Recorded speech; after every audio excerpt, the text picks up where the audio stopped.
Hey guys, so for this tarot hack, we're going to be talking about the court cards, but in this particular case, we're going to get into the pages.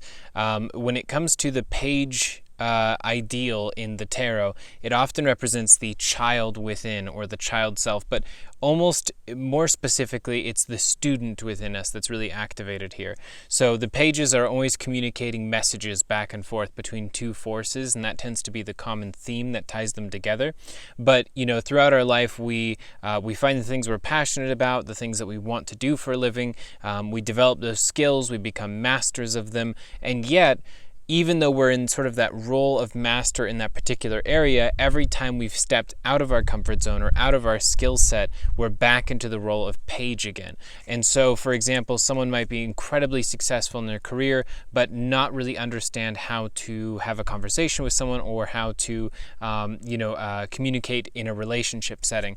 Whereas they're completely proficient and, like a master of a different trade or a different field that they focused on. So, in the Page of Swords, for example, this is going to be an area in which we've stepped out of our intellectual zone of comfort, and we've received some new information that is really troubling to us, or really difficult to handle, or that we have to deliver in a particular way. So whether it's that there's a sensitivity about, should I even say anything, or in what way do I need to deliver this message, Page of Swords is always going to bring up the energy of communicating an idea or keeping it to yourself entirely.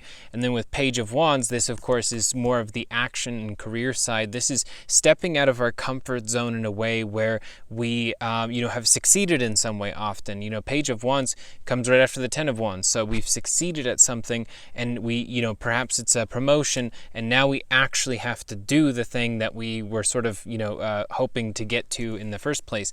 And that at that point it's terrifying. So the Page of Wands, you have to sort of face that fear of being outside of what you've currently, been used to, what you've been able to do over time. With Page of Cups, this one is very simply the childlike need for expression. And this is the expression of an emotion, perhaps even one that sort of branches back to childhood, whether it's a feeling of being misrepresented or not heard, or any of these things that we intellectualize as we become adults, but actually branch back to childhood, which were incredibly simple. We literally weren't heard in some way, or we felt we weren't heard. And so that sort of carried with us through adulthood. And then Page of Coins.